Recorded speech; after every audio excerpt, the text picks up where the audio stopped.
nung panahong yon, sinabi po natin ng Panginoong Hesus sa John 10:15 hanggang 16 po. Pakinggan po niyo, babasahin yung lingkod. Ako nga ang mabuting pastol.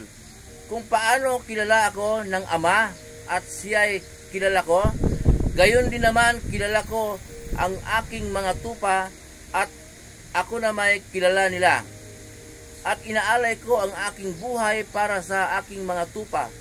Mayroon akong iba pang mga tupa na wala pa sa kulungang ito. Sila'y ipasok ko rin at pakinggan nila ang aking tinig. Sa gayon, magkaroon ng iisang kawan na may isang pastol. Okay po, malinaw po dito. Sinabi po natin Panginoong Hesus na kung paano siya kilala ng Ama, kilala din niya at kilala din niya ang kanyang mga tupa. Malinaw po dito na si Jesus po mismo, tinuro niya sa atin na ang Diyos Ama na makapangyarihan sa lahat, tawagin din Ama. Hindi kung sino-sino yung imbento natin na yung mababasa sa Old Testament na 4 na litra, bigyan natin ng, lagyan natin ng A, I, I, O, lagyan natin ng vowels. 4 na litra lang po yun na di natin pakialaman. Yun ang paliwanag po dito. Yung turo ni Jesus, mga turo ni Jesus, lagi niyang sinasabi na Ama. Tawagin natin Ama, ang Diyos na makapangyarihan sa lahat. Mahal kayo ng inyong Ama na nasa langit.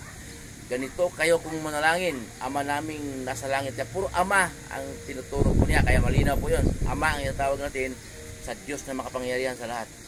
Sinabi po pala niya sa Mateo 17:5 na tinig po yun mula sa langit. Diyos Ama ang salita. Ito ang minamahal kong anak na lubos kong kinalulugan. Pakinggan ninyo siya. So, yan pala ang gusto ng Diyos Ama na makapangyarihan sa lahat. Pakinggan natin ang mga turo ni Jesus. Okay? Yun po, napakalinaw po. Nasa inyo po yan, kung kontrahin ninyo, may verse naman akong binanggit eh. Mali po yung comment nila na katang isip ko raw. Hindi ba yung narinig, may verse akong binanggit? Hindi ko po, katang isip yun. Banal Espiritu ang nanguna na yung lingkod upang masasabi ko to. Ituloy ko po. Ang sabi niya, mayroon pa akong ibang tupa na wala sa kulungang ito. Okay. Kailangan ipasok rin niya para pakinggan ang kanyang tinig. So, pag anak ka ng Diyos, matik yun. Makikinig ka sa salita ng Diyos. Mayroon kang, ganado ka makikinig sa salita ng Diyos. Kung hindi ka anak ng Diyos, ayaw makinig talaga sa salita ng Diyos. Ayaw mo, gusto mo yung mga kwentong kalaswaan, kalibugan, yun ang gusto mong pakinggan. Dahil hindi ka anak ng Diyos eh. Sinabi rin naman, biblical yun po yun, biblical yun, na sinabi ni Jesus na, ang Diablo ang inyong ama. O, malinaw po yun. Kaya, hindi lahat ng tao, anak ng Diyos. Pero pwede po tayong humiling sa Diyos Ama na makapangyarihan sa lahat na, Ama, pagkalooban mo ko ng banal na Espiritu upang maunawaan ko ang iyong salita. Ito po ang aking kahilingan sa pangalan lamang na iyong anak na aming Panginoon Jesus. Kasi turo po ni Jesus yun. Pag humiling kayo sa Ama sa kanyang pangalan. Turo ni Jesus yun, kaya humiling sa Ama sa pangalan ni Jesus. Yun po ang turo ni Jesus.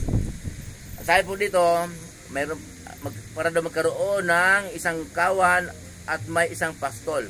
So, gusto talaga ng ating Panginoon Jesus na isang kawan, siya talaga ang pakinggan natin. Yung turo niya, mula Mateo hanggang aklat ni Judas bago pahayag. Kasi yun ang gusto ng Diyos Ama. Turo na yung pakinggan natin. Kaya isang kawan at isang pastol. Ibig po sabihin ng paliwanag ng lingkod, wala pa palang lumago sa pananampalataya pag nag-iisa ka. Paano yan? Nag-iisa ako. Ang iyong lingkod ay hindi man ako nakakapunta ng chart kasi nga ang iyong lingkod si Chef Roy busy pag linggo, maraming customer sa restaurant. Okay? Pero darating yun ng panahon na ibigay sa kanya Lord yan, yung mga bagay na yan. Pero hindi pa ako nag-iisa. Pero sabi, di ba, ang paliwanag dito, hindi tumago sa pananampalataya ang isang mananampalataya kung nag-iisa. Hindi pa ako nag-iisa kasi nga pinagkalooban ako ni Lord ng banal espiritu upang ipopost ko ang mga salita niya sa Facebook at sa YouTube. Sa gayon po, hindi po ako nag-iisa ang iyong lingkod.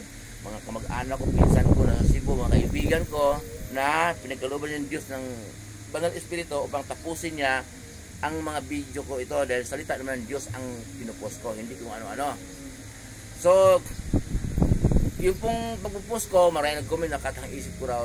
Hindi po, binanggit ko naman John 10, 15 hanggang 16. Di ba yung kinala si John? Baka akala ninyo bumanggit ako ng Mateo. Di ba yung mga apostol at Panginoong Hesus yan, yung pinagkalooban ng Diyos, ng inutusan ng Diyos para magsulat.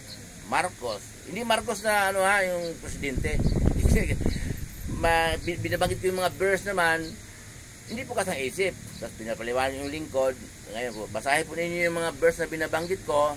Tapos pabulay-bulayan po ninyo para po hindi ninyo masabi na kasang isip. Pwede ninyong husgahan ang aking pagkatao, pero yung mga salita ko po na galing sa Diyos, na pinadaan niya sa akin upang, kasi po ang Diyos ay pag-ibig. Mula noon hanggang ngayon, nagpadala ang Diyos sa mga lugar, magpadala ng Diyos sa mga lugar, mga tao para magsalita ng kanyang salita. Nais ng Diyos na ang lahat ng tao ay makarinig ng kanyang salita. Nais ng Diyos na ang lahat ng tao ay maligtas. Pero kung ayaw mo talaga, wala tayong magagawa. Ayaw talaga eh. Muli pong yung lingkod, si Chef Roy. Mabuhay po kayo lahat. Pagkapalain po tayo lahat ng Diyos. Sasamahan kayo ng Diyos kahit saan po kayo pupunta. Kahit sa mga trabaho pinasukan ninyo, mga negosyo, kahit anong pinagkakitaan ninyo sa buhay, ayon sa kalooban ng Diyos na yung parehas walang halong pandaraya, pagpapalain po kayo ng Diyos.